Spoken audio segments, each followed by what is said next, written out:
अस्सलाम वालेकुम जी, क्या हाल है आप सबका। आज मैंने एक रमज़ानुल मुबारक के हवाले से प्रोग्राम अटेंड किया था और उसके बाद रमज़ान बाज़ार यहाँ पे फ्रैंकफर्ट में एक मुनक्किद हुआ था जिसमें मैं गई थी और अभी इस वक्त मैं खड़ी हुई हूँ लाइन में और लाइन काफ़ी लंबी थी और काफ़ी ज़्यादा रश था यहाँ पे।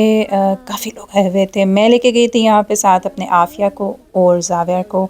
और जाविर की भी इस दिन थी बर्थडे, तो जाविर साहब तो बहुत खुश थे, काफ़ी हल्ला गुल्ला कर रहे थे। तो इसलिए मैंने इसको कहा कि चलाओ तुम भी साथ चलो और जो कुछ तुम्हें फिर चाहिए हुआ वहाँ से कोई जैसे बच्चों की भी कुछ चीज़ें होती हैं रमज़ान के हवाले से, कोई पेंटिंग करने के लिए या कुछ बुक्स होती हैं तो ये वहाँ से ले सकते हैं।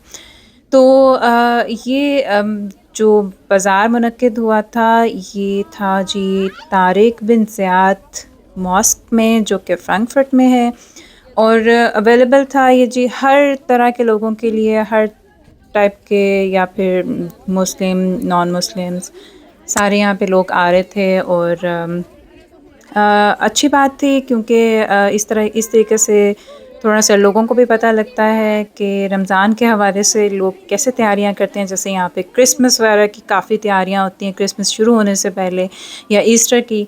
तो बहरहाल इस बाज़ार में काफ़ी रश था जिसकी वजह से मुझे जो थोड़ी बहुत वीडियोस बनाने में मुश्किल हो रही थी। और पर्दे का वैसे काफ़ी इशू नहीं था क्योंकि जो ख़वातीन थीं वो पर्दे में ही थीं, नकाब के साथ थीं या फिर स्कार्फ़ के साथ थीं। तो इसलिए इतना किसी ने इशू नहीं किया कि यहाँ पे नहीं बनानी है, क्योंकि काफ़ी लोग और भी जो थे वो वीडियोस वगैरह बना रहे थे।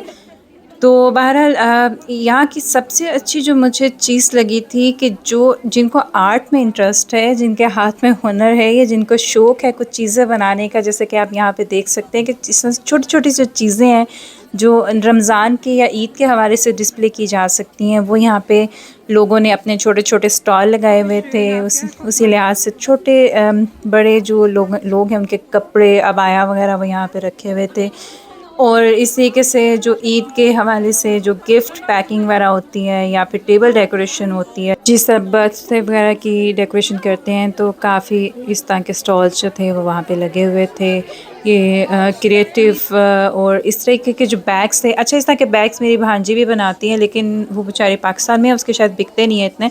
लेकिन यहाँ पे ये एक जो बैग था ये 20 यूरो का या फिर 30 यूरो का लगा हुआ था। तो अब मैंने सारे बैग उससे मंगा लेने और यहाँ पे सेल करने हैं, बेशक 10 के बिके या 15 के। तो यहाँ पे ये देखें 15 यूरो इस बैग की कीमत है, और जो साइड पे बैग पड़े हुए थे उनकी जो प्राइसेस थी वो भी काफ़ी हाई थी। तो प्राइसेस बहरहाल यहाँ की हाई मुझे लगी थी। मतलब एक छोटी सी भी चीज़ है तो वो भी थोड़ी महंगी थी। तो अब प्राइस रेंज का इनका क्या हिसाब है ये मुझे नहीं पता, लेकिन मैंने अक्सर जो दूसरे अटेंड किए हैं सेमिनार्स या मीना बाज़ार या रमज़ान बाज़ार वगैरह, उसमें थोड़ी कम प्राइस थी। लेकिन बहरहाल क्रिएटिव एक फेयर के हवाले से ये बहुत अच्छा प्लेटफॉर्म था जहाँ पे लोग ख़वातीन ख़ास तौर पे अपना जो टैलेंट है वो यहाँ पे शो कर सकती थी। Thumbs up for that. और इसके अलावा अब लोगों में से रास्ता बना बना के निकलना पड़ रहा था और काफ़ी रास्ता बहरहाल वहाँ पे। तो यहाँ पे एक बड़ी ही मज़े की जो चीज़ थी वो मुझे लगी थी कि इन्होंने एक स्टेज बड़ा अच्छा बनाया हुआ था रमज़ान मुबारक के हवाले से। मे बी ये स्टेज किसी और चीज़ के लिए भी इस्तेमाल हो सकता है, लेकिन ये बहुत अच्छी डेकोरेशन लग रही थी। जिसने भी यहाँ पे किया हो, जिस तरह ये हैना ओरिएंट के नाम से ये वाला स्टेज है, मेरे ख़्याल से वो डेकोरेशन वगैरह करती होंगी। बहरहाल उनका एक मैंने कार्ड ले लिया था, तो देखेंगे कि कैसा है उनका काम। और इसके अलावा जो इनका बेसमेंट थी, बेसमेंट में जो हाल था वहाँ पे सारे खाने वगैरह थे।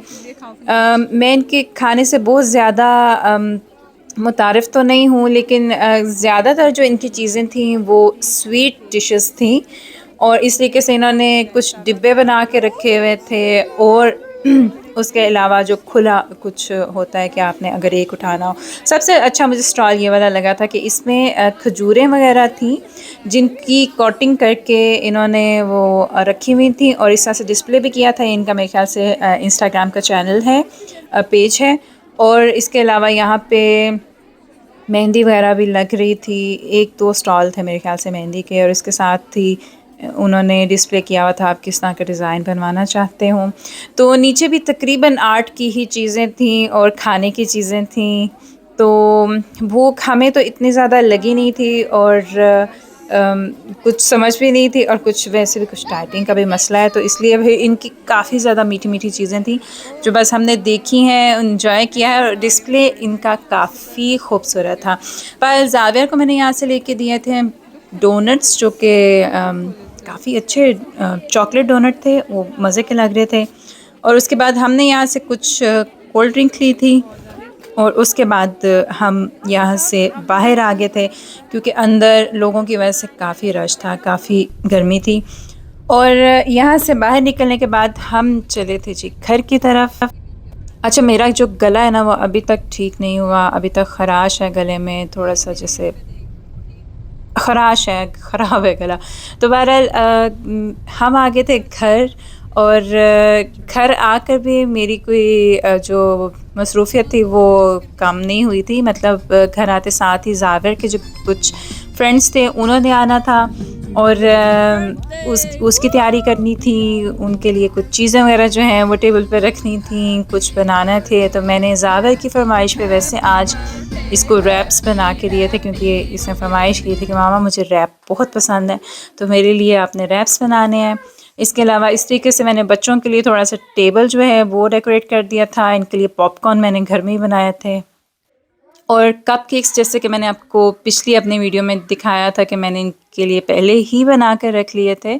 तो इस तरीके से जी मैंने इनका जो थोड़ा-सा जो टेबल है वो डेकोरेट किया था। मैं नॉर्मली जो बर्थडे है वो सेलिब्रेट नहीं करती, लेकिन ज़ावियर के जो दोस्त थे, क्योंकि ये ख़ुद भी गया था कुछ फ्रेंड्स की बर्थडे पे, तो इसको शौक़ था कि मेरी तरफ आ जाएं। तो ये बस हमारी जो बिल्डिंग है इनके ही बच्चे हैं, तो वो फिर हमारे साथ आके तो शामिल हुए थे। तो इनकी माँओं का भी बहुत-बहुत शुक्रिया जिन्होंने बच्चों को भेजा, छोटे-छोटे गिफ्ट्स देकर बहुत अच्छा लगा और बहुत मज़ा आया, और ज़ाविया ने खूब एंजॉय किया। उसके बाद बच्चों ने जी एंजॉय किया, जो भी टेबल पर पड़ा था मैंने उनके लिए खुली छूट दे दी थी कि जो आपने खाना है खाओ, और थोड़ा-सा मैंने भी बीच में से चख लिया था। और इसी के साथ ही जो मेरा व्लॉग है वो भी इख्तिताम को पहुँचता है। उम्मीद करती हूँ कि आपको ये व्लॉग पसंद आया होगा। तो मिलती हूँ एक अगली वीडियो में आपके साथ और थोड़ा कंटेंट लेकर। तब तक के लिए अल्लाह हाफ़िज़। Vielen Dank, thank you very much.